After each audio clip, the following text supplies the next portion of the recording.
Untuk susunan acara yang pertama mungkin sambutan dari Bapak Ibu kepala sekolah.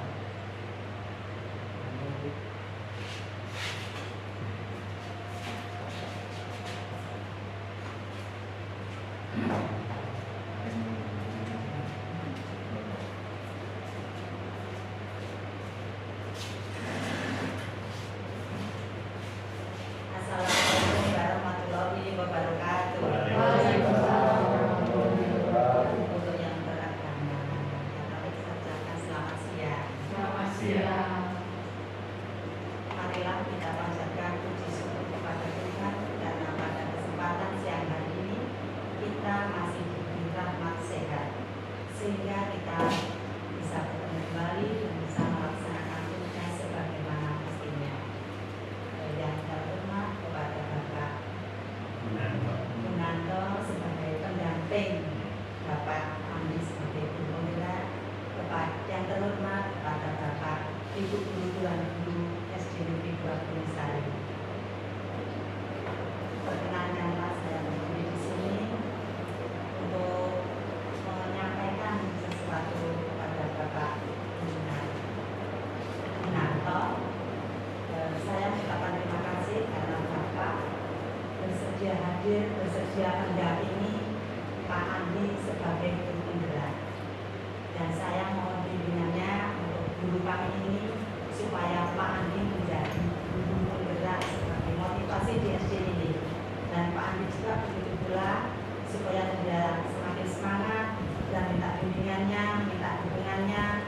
Mudah-mudahan Pak Andi di SD ini menjadi tonggak tulang punggung SD ini.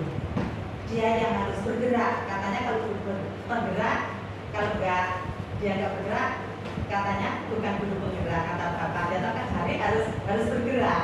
Yang lain duduk, dia harus bergerak. Paling tidak seperti itu, dia yang memulai, dia yang ngajak teman-teman. Nah, untuk selanjutnya mohon bimbingannya kepada Bapak supaya SD ini dengan adanya Pak Andi mengikuti guru penggerak menjadi lebih baik, menjadi ada kemajuan. Mungkin dari saya cukup sekian. Saya ucapkan terima kasih. Apabila ada sesuatu hal yang kurang berkenan, saya mohon maaf. Saat ini, wabillahi taufiq wal hidayah. Wassalamualaikum warahmatullahi wabarakatuh. Waalaikumsalam warahmatullahi wabarakatuh. Baik, terima kasih Pak Bapak. Mungkin untuk sambutan yang kedua akan disampaikan oleh Pak Munanto selaku pembimbing. Terima kasih Pak Hendra Kusnandi. Saya duduk di sini saja Pak Ibu Ya. ya. Assalamualaikum warahmatullahi wabarakatuh. Waalaikumsalam warahmatullahi wabarakatuh. Selamat siang dan salam sejahtera untuk kita semua. Kepada Ibu Kepala Sekolah SD Negeri 2 Gunungsari yang sangat saya hormati, kepada Bapak Ibu Guru yang saya muliakan, yang saya banggakan. Puji dan syukur kita panjatkan kehadirat Allah Tuhan Yang Maha Esa. Pada siang hari ini kita bisa berkumpul di salah satu ruangan kelas di SD Negeri 2 Gunungsari untuk seperti yang disampaikan oleh Pak Eda tadi adalah mendiskusikan cita-cita atau visi warga sekolah. Dan kita ini adalah salah satu warga sekolah ingin digali cita-citanya, kita sampaikan pada forum ini. Cita-cita tentang apa? Tentang murid-murid di masa yang akan datang, gitu. Sehingga bisa menyelaraskan dengan visi sekolah. Jadi ceritanya Pak Hendra Kusnandi ini selama 1 bulan lebih di pendidikan guru penggerak sudah katakanlah belajar seperti itu, menyusun visi pribadinya, visi individunya terkait dengan pendidikan anak-anak yang dia ajar di sini. Nah, pada hari ini juga bagian dari proses belajarnya Pak Hendra selaku CGP untuk memfasilitasi diskusi bersama warga sekolah. Kalau kemarin di pendidikan itu visinya sendiri, sekarang visinya warga sekolah. Seperti apa sih keinginannya warga sekolah di sini terkait murid-murid yang ada di sini? Nah, ini juga bagian dari tadi yang dimintakan oleh Ibu Kepala Sekolah, Ibu Sri Lustianti SDGSD, bahwa Pak Herda Rusandi selaku guru penggerak harus mampu menggerakkan komunitas yang ada di sekitarnya, terutama di sekolahnya sendiri gitu. Maka mari nanti kita coba ikuti diskusi singkat pada siang hari ini untuk sebentar mengikuti dan menyimak apa yang difasilitasi oleh Pak Herda. Sekali lagi saya mohon maaf, tadi datangnya agak terlambat, tapi secara tidak formal saya sampaikan sebelum acara ini dimulai, dan mungkin 15 sampai 30 menit ke depan Bapak Ibu masih harus menahan diri untuk pulang. Sekali lagi saya mohon maaf dari hati yang terdalam, bukan kemauan saya juga tidak mampir kemana-mana tadi, langsung tangkap gas ke sini, nggak mampir. Jadi ya mudah-mudahan diskusi kita ini berguna untuk Pak Herda juga untuk kita semua. Demikian ya Bapak Ibu ya. Oke. Sekali lagi pada Ibu Kepala Sekolah, terima kasih Ibu sudah bersabar. Kalau Ibu tadi sampaikan ada keperluan, tidak apa-apa. Sekali lagi terima kasih dan mohon selalu dukungan Ibu untuk Pak. Terima kasih. Demikian sambutan pengantar singkat dari saya, dan saya tidak akan banyak berbicara, hanya akan menyimak dan mendengarkan apa yang difasilitasi oleh Pak Andi. Demikian Bapak Ibu ya. Dan ini kalau ada tutur kata saya yang tidak berkenan di hati Bapak dan Ibu, saya mohon maaf. Demikian saya ini. Assalamualaikum warahmatullahi wabarakatuh. Terima kasih Pak Gun. Baik, mari acara ini kita tutup dengan bacaan alhamdulillah.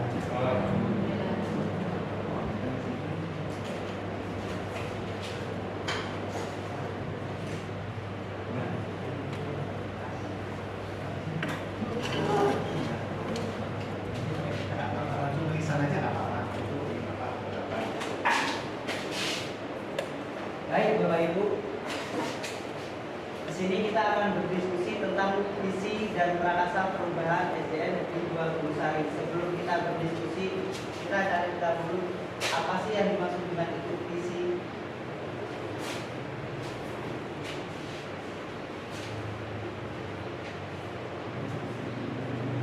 Nah, tujuan diskusi kita mendiskusikan cita-cita visi warga sekolah terhadap murid di masa yang akan datang, seperti yang Pak Bung sampaikan tadi.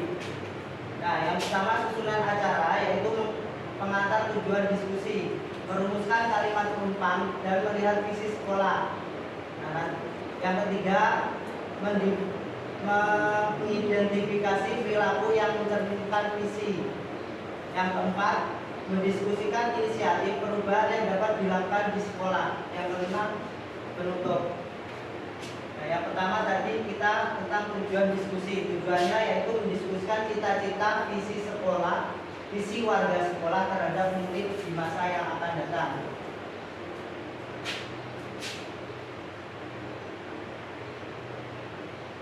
Nah, yang pertama, sebelum masuk ke diskusi ke visi sekolah, saya akan cerita tentang pembelajaran yang saya dapat di calon guru penggerak kemarin. Saya banyak yang saya pelajari tentang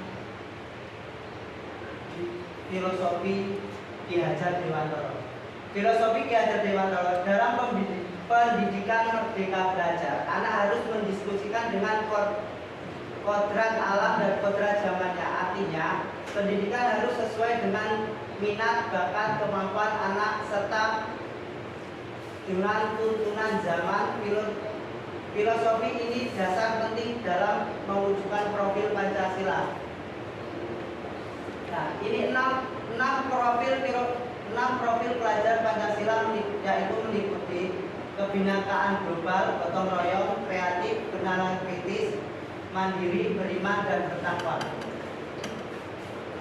Profil pelajar Pancasila tersebut bisa terwujud jika guru memiliki visi. Nah, itu kita makanya harus memiliki visi. Untuk visi menciptakan perubahan yang lebih baik di lingkungan sekolahnya. Apa itu visi? Visi adalah sebuah gambaran yang jelas menyeluruh tentang keadaan yang ingin dicapai di masa yang depan. oleh individu, organisasi atau bangsa. Visi merupakan pernyataan yang berpotensi pada masa depan dan memberikan arah yang mencapai tujuan. Visi harus spesifik, realitas, dapat diukur, relevan, dan fleksibel. Visi yang baik juga harus mencerminkan nilai-nilai yang dianut oleh individu, organisasi, atau bangsa tersebut. Untuk merumuskan sebuah visi dapat menggunakan pendekatan inquiry. Nah, dalam menyusun visi kita harus melakukan pendekatan inquiry apresiasi. Apa sih inquiry apresiatif?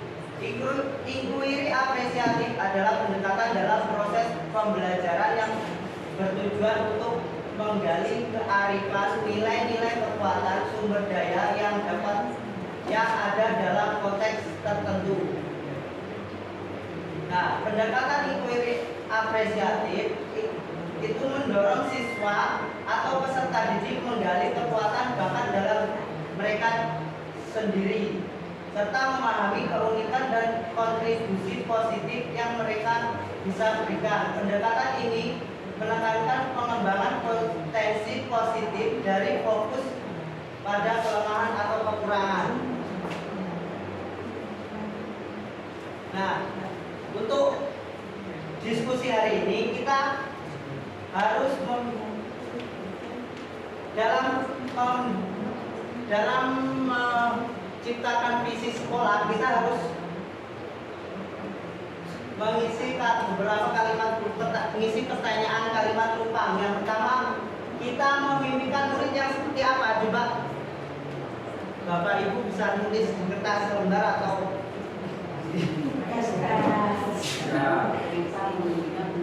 nah, yang kita memimpikan murid yang seperti apa?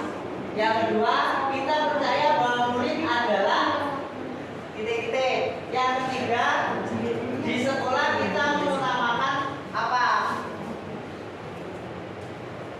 Yang keempat, murid di sekolah kita sadar betul bahwa titik-titik. Yang kelima, kita warga di sekolah ini yakin butuh apa?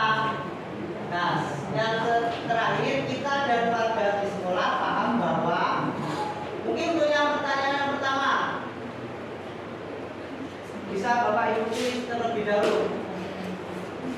Kita memimpikan murid yang titik-titik. Nih ya, di sini contohnya saya memimpikan murid yang beriman dan bertakwa, bercerdas, kreatif, inovatif, dan berakhlak benar kritis. Ada juga yang mandiri, responsif terhadap perkembangan zaman. Yang ketiga, yang keempat gotong royong. Yang kelima, memiliki rasa kebangsaan yang tinggi. Nah, menurut Bapak Ibu, murid-murid kita menginginkan murid kita itu seperti apa? Nah, contohnya yang seperti yang digambar di atas. Yang berakhlak. Karena setiap murid kalau misalnya punya kepandaian belum tentu anaknya baik. Jadi yang perlu digali menurut saya adalah yang perlu digali adalah akhlak. Ya. Jadi Bu memimpikan murid yang mempunyai akhlak yang baik. Ya. Terus kalau Bu Yani, Intinya itu anak itu menjadi rajin dan pandai. rajin dan pandai berarti masuk. Yang kedua yang dia cerdas, kreatif, inovatif ya. Jadi dia punya pandai, rajin dan pandai.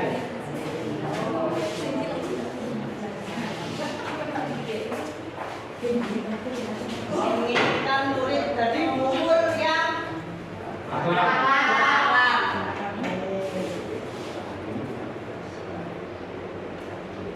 Bu Yani, Rajin dan pandai.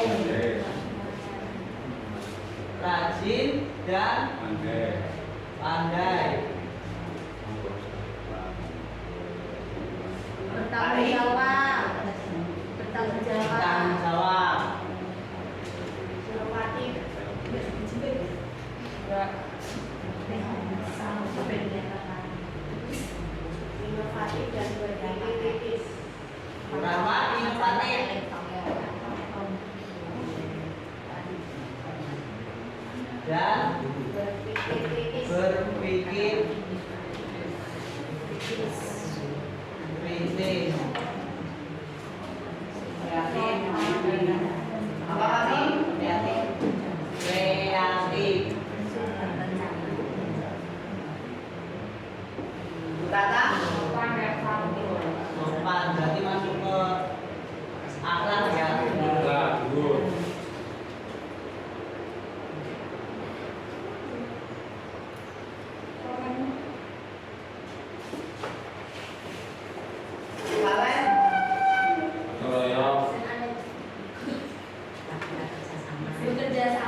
Ada yang berakhlak, rajin dan pandai, bertanggung jawab, inovatif dan bernalar kritis, kreatif, sopan dan santun, kerjasama dan bekerjasama dan bergotong royong. Nah ini kan kalau dikelompokkan,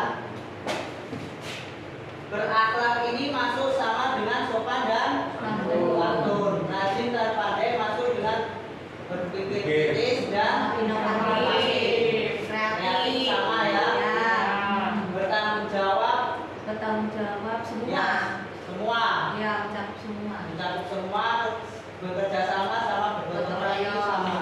Berarti pada intinya kita memimpikan murid yang berakhlak, inovatif, kreatif, kritis, bertanggung jawab dan dapat bergotong royong. Saling berkaitan.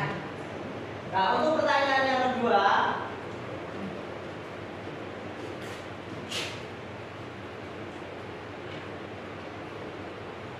kami percaya bahwa setiap murid titik-titik. Mungkin ada yang mau menjawab, Manur? Kami percaya bahwa setiap murid itu, ya kita kan tidak ada murid. Ya, Kita maunya murid itu bisa mau belajar, gitu loh Pak. ya. Masuk nggak? Mau Ya. belajar, pokoknya anak itu didorong Kalau supaya saya- anaknya mau belajar. Ya, kalau saya kami percaya bahwa setiap murid itu pintar. Ya. Ya. Jadi mempercayai bahwa Murid itu aslinya pintar. mempunyai keahlian Keahlian, sendiri. masing-masing. Ya, masing-masing. Pertanyaan yang kedua,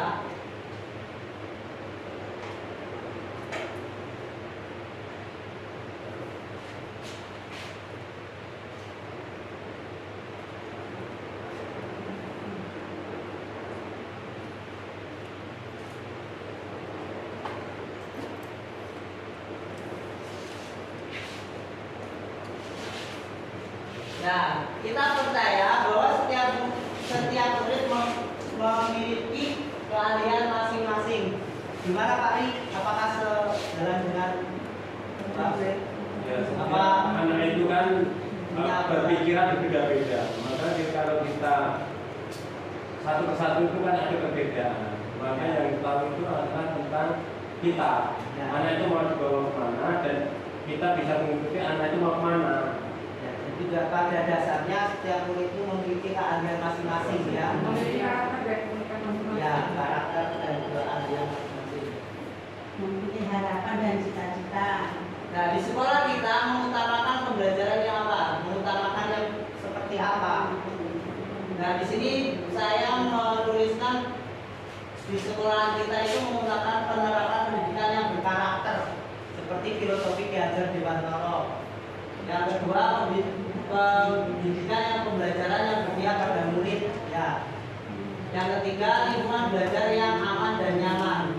Mungkin ada yang lain dari Bapak Ibu? Ada tambahan? Mungkin ada yang mengutamakan apa? Apakah murid yang apa, pembelajarannya seperti apa? Cukup? Sudah itu cukup Pak. Cukup.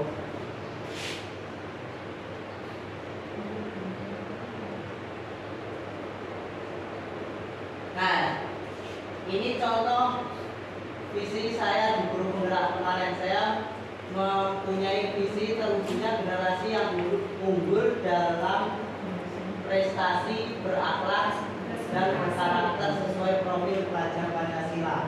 Nah, kenapa kok saya memilih profil pelajar Pancasila? Karena di profil pelajar Pancasila itu sudah mencakup semuanya. Tadi ada 6 profil pelajar Pancasila. Nah, di sini di 6 profil pelajar Pancasila itu mencakup dari beriman, berbineka, bergotong royong, kreatif, dan bernalar kritis. Makanya saya mengutamakan profil pelajar Pancasila.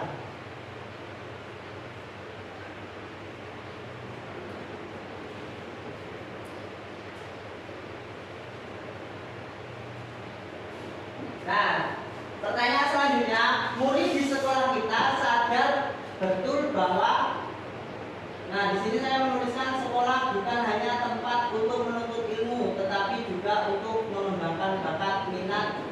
dan menuntun budi pekerti yang luhur. Ya, mungkin ada pendapat lain dari Bapak Ibu. Kenapa kok saya mengatakan bukan hanya menuntut ilmu? Karena di sekolah itu menurut saya kalau di sekolah itu bukan hanya untuk tempat menuntut ilmu, tetapi sekolah ini adalah tempat di mana anak mengembangkan bakat mereka sendiri, bukan hanya sekedar mencari ilmu. Jadi di mana dia punya bakat, jadi dia dapat mengembangkannya di sekolah. Nah, yang pertanyaan selanjutnya, kita di sekolah ini yakin untuk mewujudkan siswa yang berkarakter, profil pelajar Pancasila, membutuhkan dukungan serta kolaborasi yang baik antar guru, kepala sekolah, orang tua serta masyarakat. Nah,